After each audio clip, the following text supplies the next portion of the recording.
Good morning, Veronica. How are you doing today? I'm good, Vic, and you? How are you? Excellent. Very excellent. Good, good. Your character, Dr. Elena Soto, provided the missing piece of the story of Chauncey the Bear that's going to shock audiences. When you first read the script for those scenes, what was going through your mind? Well, it's very interesting because I read the script, and of course, I was scared and I was fascinated about the plot twist in the story, but there's nothing like seeing the movie. Even me that I read the script and I worked in the film.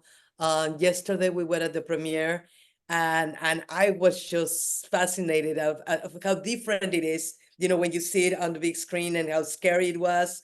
I mean, it was scary from the script, but when you see it in the movie house, it's even more scary and more fun. I think it was great. I love to see how the audience react to it, how much they laugh and they scream and they yell. I think it was great. Awesome. That's great to hear. That's great to hear. And it was very spooky watching it. And you talked a little bit about it, but when you're filming the movie, did you feel like getting a little scared, a little bit of hair coming Well, out the bang? it's funny because Jeff has a very kind set, so everybody's like really relaxed and having fun. Especially we were working with Piper. The scene I have with her, she's a great young actress, and it was a very demanding scene for her because there's a lot of crying, there's a lot of things going on, when she's talking with Dr. Soto.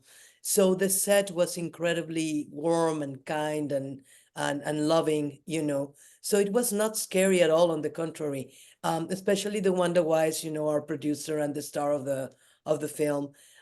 She's a very nurturing, very kind lady. So she was always there supporting Piper, supporting all the actors. Jeff the same. So it was a lovely set to work with. And then the scary thing is what's going on in the movie, and then what we have to do in terms of performance. But the set was very, very, very loving, very kind. Yeah. Awesome. That's great to hear. It's a really good movie. Really good. Oh, I'm glad you like it. I think the audience is going to enjoy it very much. It has some great performances. I mean, Betty Buckley is fabulous as Gloria. Tigan Bourne is also great. And I think, this is a movie that taps a little bit into your dark fears, that makes the familiar a little stranger. It's a psychological horror. It has a little bit of everything, and it's PG-13. So I think people are going to enjoy it, and bring a lot of young people to watch it. Oh yes, big time on that. And especially the fear of, of an imaginary friend that's there. We all have And them, right? Like, I think most people at one point or another had an imaginary friend, whether they put it on a pet or they put it on a little doll or they just imagine it. I mean, I know I did. I had like a couple of imaginary friends. I don't think that lasted too long, but I remember having them, like doing tea with my little animals and having like imaginary friends, conversations and all that. So yeah, I think that taps into it. yes, big time as well. And then with the horror element, growing up as a Latino in the barrio, they we would know those legends and stories. So when I was watching, I was like, was Yeah. mom correct?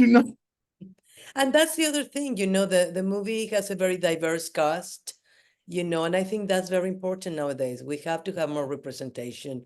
We have to have diversity on screen. It's very important. And I think Blumhouse is doing that more and more each time. And they're the masters of horror, so it's a pleasure to work with them in a movie like this. Oh yes, as a horror fan, we all know about Bloomhouse. They're Yeah, very successful in what they do to scare us. yeah, yeah, yeah. They're good at scaring people. And last question. What kind of experience you want moviegoers to have when they watch Imaginary? Well, I want them to have a cathartic experience. I wanted to enjoy it. I want them to have fun, to be able to scream out, because they're scared, and to laugh about it later, and to bring their friends, and just, I always imagine with horror films. I imagine the first time I like watching it in a movie house, surrounded with people. And then as I rewatch it, I like to make like parties and just, watch parties and be with the Yeah. friends in Halloween or in a scary day. And I think that's what happens with horror films. Like once you like one, you want to see it over and over again because you start getting scared, and then you know where the scare is coming, and you're still having fun. So I just want the audience to enjoy, to have fun, and to be a little spooked by it. Oh, they will be spooked, and then they're going to be enthralled because they're going to be thinking. Good, good, good. That's the point.